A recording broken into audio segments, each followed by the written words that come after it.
Hey everyone, welcome to another Canvas tips and tricks instructional video.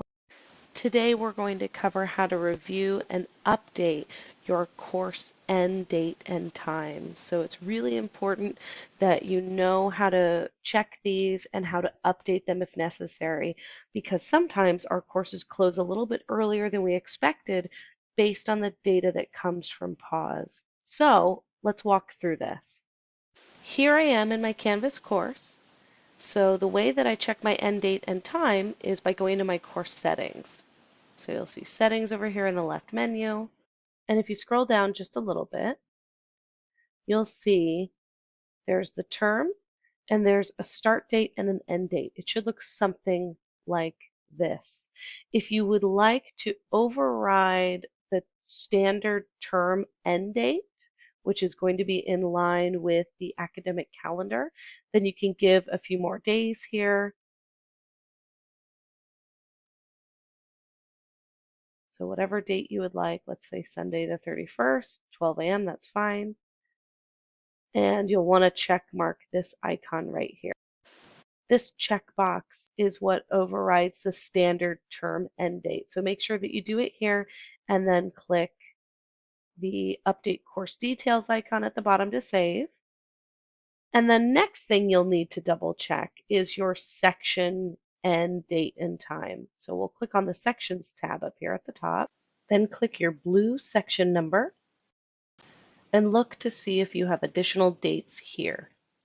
If you don't have another date here, you're fine.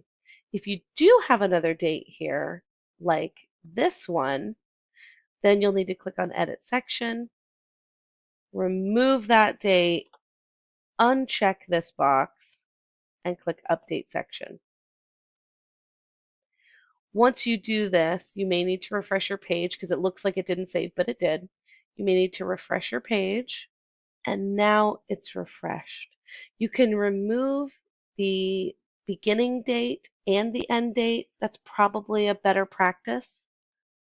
So let's go ahead and remove that as well and update our section, and we'll refresh the page. This is what it should look like, this page right here.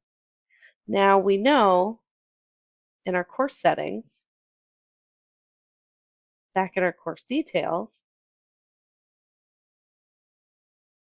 that this is the only date we need to worry about. And this checkbox ensures that this end date will prevail over the standard term setting, so over the academic calendar.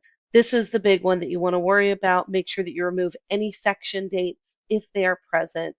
Usually you won't have those unless you have some kind of short-term or accelerated course. So make sure you double check those if you have alternate dates to begin with.